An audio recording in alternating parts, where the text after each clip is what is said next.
Hey, welcome to Mo Talks. I'm Dylan. I am Jamil. Today we are speaking about my idea, which was a book called Hold Me Tight by Dr. Sue Johnson. So, what did you think of the book, Jamil? I've made some notes. Nice. Made some notes just before the podcast. I thought it was interesting because I read the sample of it, and I thought it was interesting about the tips about relationships and how there's couple relationship, and they were talking about couples therapy and stuff, and how there's different behaviours between the couples and when they do therapy, like family therapy, like couple therapy. Yeah. So there was one where they talked about how they had an argument about him always being late, and basically he's like, oh, well, he doesn't know that he's always been late, and sometimes he just says, oh, the excuse where he's like, oh, he's late because there's something he was holed up or something, and then she's like, oh, but you're always late, and she's like listing things that you went, the listing times that you were late, and then they weren't talking, and so the relationship was a bit downhill and stuff. So Sue Johnson does tips about relationship. She started off studying at a university? What university was it? Do you know anything? I think she is American, yeah. Oh. I don't know about Sue Johnson. Yeah. So she talked about her studying other like theories and stuff, talking about how there's attachment theory and all those theories that having Darwin theory and stuff like that. Mm-hmm. And then she talks about experience of doctors with couples, and then she does the way she does it's great writing. Like she basically does a headline, and then she writes about it underneath the headline. So she has Darwin theory and talks about Darwin theory and talks about extra stuff. So that's good. Yeah. And then I would like to finish the book. I bought the Kindle. It was like £6 in the Kindle. Nice. So I bought it and started reading it. I literally read a bit of it before the session today. Nice. So that's quite good. I would like to read another book of hers as well. So I'm going to try and see what other books she does. So that's good. What about you? What do you think about the book? Yeah, I read the first 15 pages or like 17 pages or something. Yeah. I read them on my way to, I think, Dubai. I brought the book with me. I have the hard copy or soft copy, I don't know. Yeah. So I brought it with me and I read it on the flight. Mm.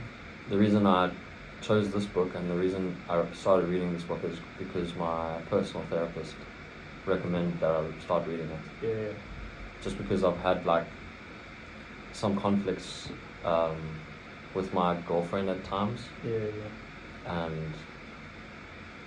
And yeah, I just wanted to figure out why we keep having problems, you know. Yeah.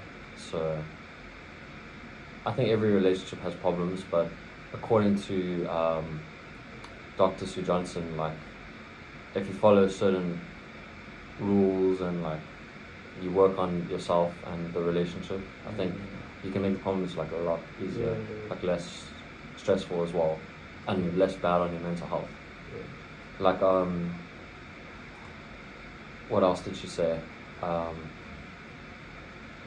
think you mentioned this. You said like something about demon dialogues where like Dr. Sue Johnson says that people like blame each other in a relationship. Yeah.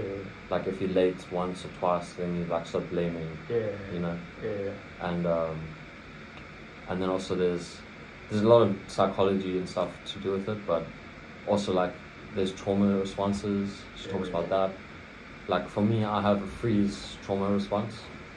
So I've realized that, and if I feel like something is really bad or something, then I like withdraw and I like try to either isolate myself or what's the word?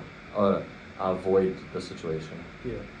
So I'm like, I try and just like go away from my girlfriend, and I just try and like not talk to her, which is not good because that's the only way forward is to talk to the person. Communication. Yeah.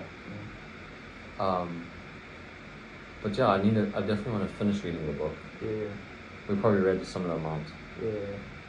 Um, I'm on page 30 now. 30? Yeah. Oh, nice. Okay. What do you think it's, there's 7 conversations for connection that Dr. Sue Johnson mentioned. I can maybe read a couple of them. Yeah. Like, let's see which ones I think are most interesting. Well, I would say Hold Me Tight is definitely one of the 7 conversations for connection. Yeah. Like, creating a secure, loving bond where you, for me, that means like you love each other, but you don't feel like jealous. You know, like you feel quite secure and you're not jealous of each other. Yeah. So that's usually quite good. And I thought, finding the raw spots like understanding personal triggers was quite good as well. And then healing from past hurts. So it's always important to try and, on your own time, to open up to your partner, talk about past, like mental health or stuff like that, just so that she knows that these things triggers you and stuff, or to look out if you're going somewhere like cinema or going to spending the day with each other. It's good to say, oh, these are the things that triggers my mental health and stuff. But sometimes it's hard to know what triggers it if it's been a while. Yeah, that's true. Yeah, for me, communication is just so important. Yeah. Like, rather just speak than hold it in. Yeah. Because then not only do you like start disliking the person about the thing you held in, but you also feel worse about yourself. It's just bad. It's better to just speak, I think. Yeah.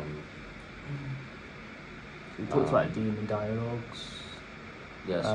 Emotional focus therapy. There's also like a few points at the bottom from the summary that we got that we can maybe talk about. Security and secure attachment.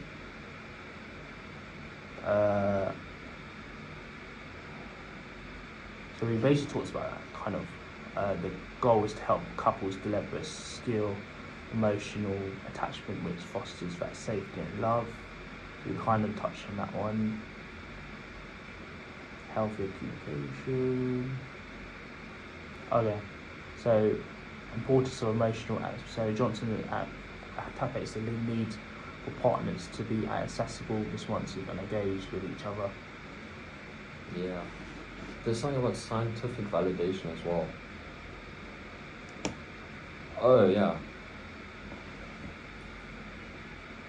So it's like emotionally bonding with your partner or in relationships is very important for mental health, mental well-being and physical health.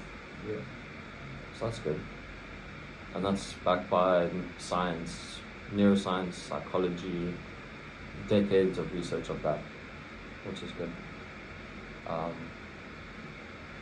Yeah, we're just basically reading some points that we've created, because the book is quite complicated. It is about like psychology and that. Yeah, you got to like focus like. Yeah. It's always good to read in the daytime because I find that. When my dad reads like books that you used to think before bed, I'm like, how do you do that? I usually read like those kind of books that you got like during the day, so like my brain's more awake, and if at night time like you want to try and shut your brain off, so rather than. And what do you read in the night time then? So I read in Christine O'Connell, DJ. He's like a DJ. So I read like biographies and I read like fiction in the evening. That makes and sense. then in the morning, in the morning and afternoon time, I read like books that are like history and stuff like that. Yeah. In the daytime, just to learn to shut your brain off at the right time. Yeah. For me, it's more about music. I don't do that much reading.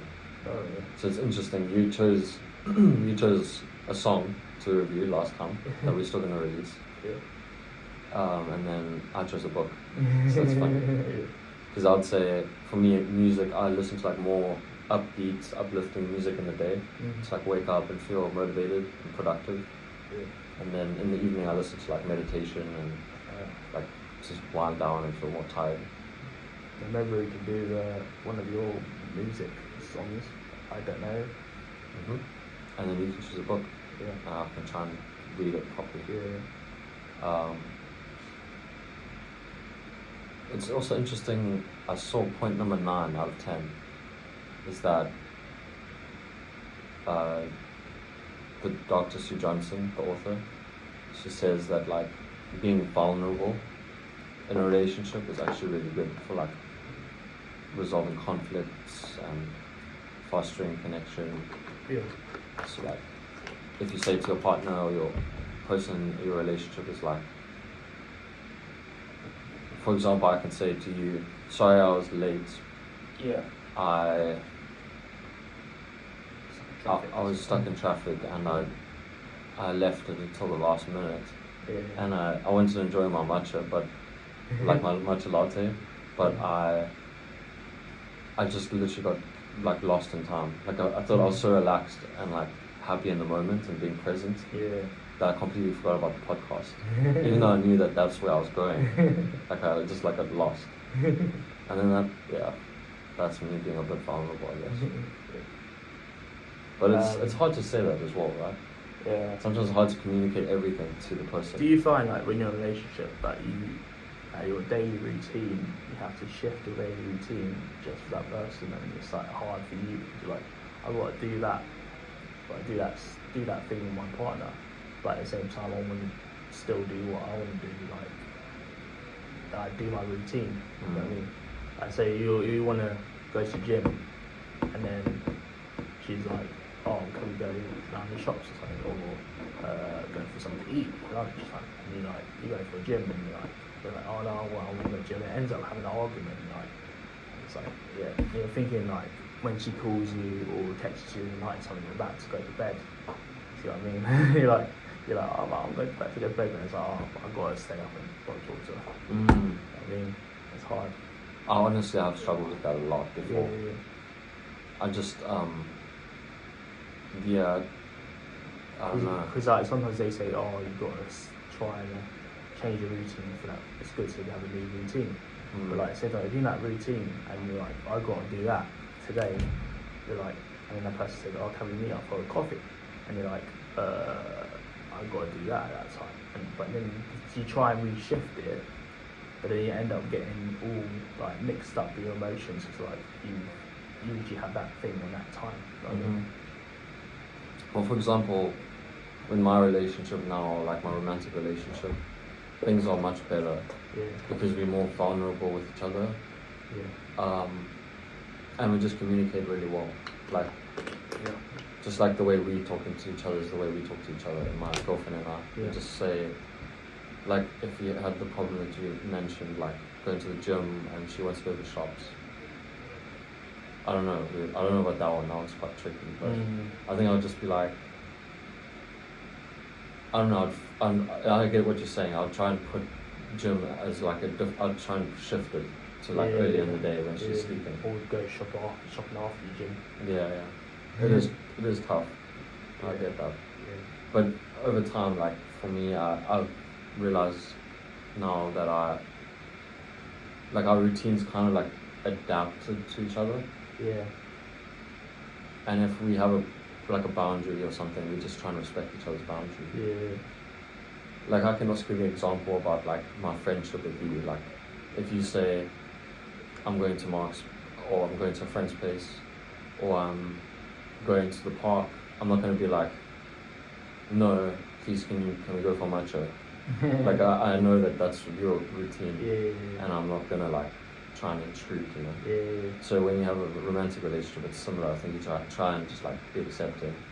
That, and you learn that that's what you do at that time. Like I know in the morning, for example, you will probably be at the park. Yeah.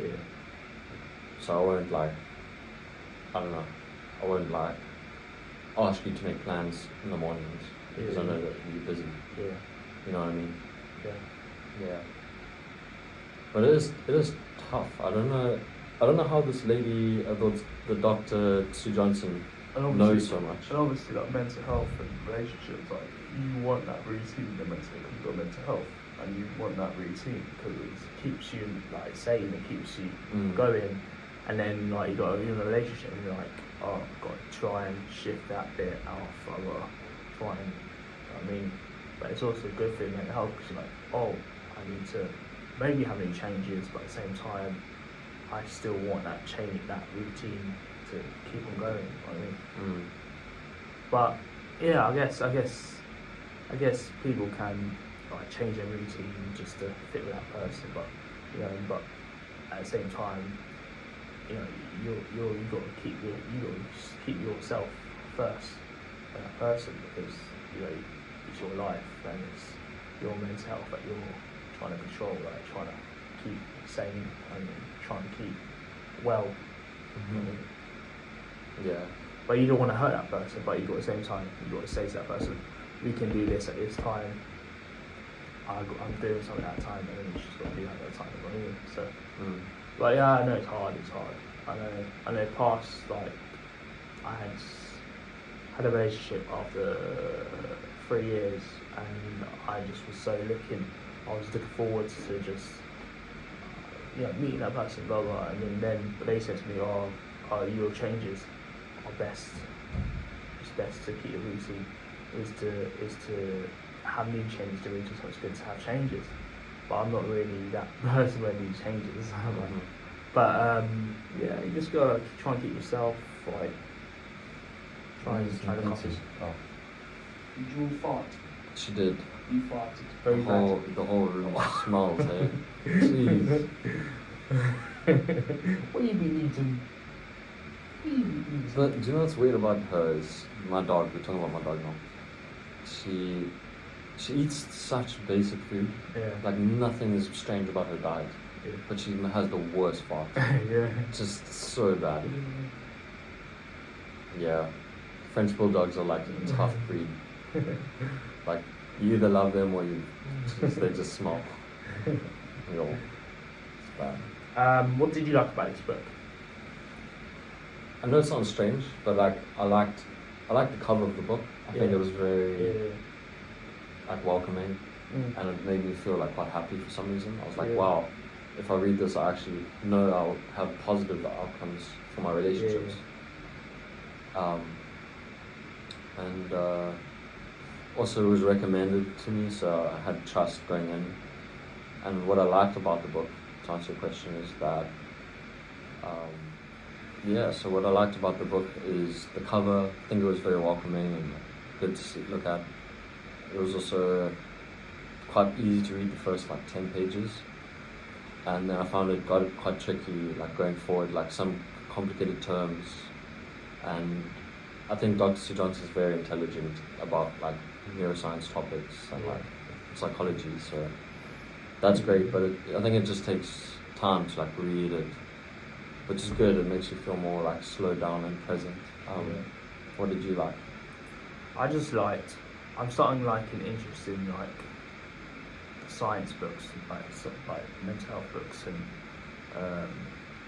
therapy and like fiction books and stuff like that, and non-fiction books, because I read sometimes before I started reading like just fiction books and stuff. Then I like it because it keeps your brain thinking and stuff. Yeah.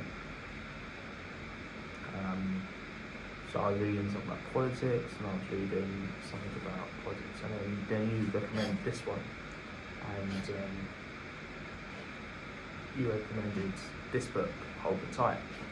And I thought, the first few pages made sense about my past relationships and stuff. It was quite good, and especially if you're in like mental health, you're like so like unpredictable in mental health and then in a relationship, so it's kind of a good guide towards what you want to do like mental health and stuff. So. True. Yeah, so well, should we rate the book maybe? I don't know. Yeah. What would you rate the book? So the first 30 pages, I say I'm gonna do that out of 5. 3 out of 5. Okay. I'm gonna say that for the first like 15 pages I read. I'm gonna give it like a 8 out of 10 or 4 out of 5. Yeah. Hopefully, when I finish the book, I'll be able to rate it out of 10 Yeah. because it's like I read the sample of it, and then I'm starting reading now. It's bits more of it. So. Maybe we can do a more in-depth review at some point. Yeah. We can revisit the topic. Yeah. These were just key points, I guess, Yeah. and like our overall review that we thought of what we did read. Yeah. Is there anything else we should add? Alright, so yeah, on Thursday, so tomorrow we'll be doing money and mental health, and how money affects our mental health, and how we can try and manage our money and mental health at the same time. So that is tomorrow, and this video will come out very soon, and the money video as well will come out very soon as well. And also to people on Mosaic, if you want to be a guest on this podcast, then let us know, or let Harry know in E&E, or anyone in E&E or BNA as well, and we can have you could be featured on our guests. And we did a poster in the Mo newsletter, which looks very good, what I'm doing. All the details are on the poster, but we usually do it from 11:30 on Mondays and Thursdays from 11:30. So you can contact us before then, and so we can get all the questions ready and stuff and prepared. Yeah. But yeah, just let us know if you want to be a guest on our podcast. And we might be going to do a session at Podcast House, so you could possibly be a guest or a guest host on our podcast. So yeah, That would be very cool. So thank you very much, Dylan. Yeah, thanks, Jermaine. And Hold Me Tight by Sue Johnson, Dr. Sue Johnson, is the book we were reviewing. So thank you very much. Have a good day, everyone. Yeah. Goodbye. Cheers. Goodbye. And that you've ever been to. It's got to be. Yeah. Thank you so much for watching. Like and subscribe to our channel, and at least share to one person.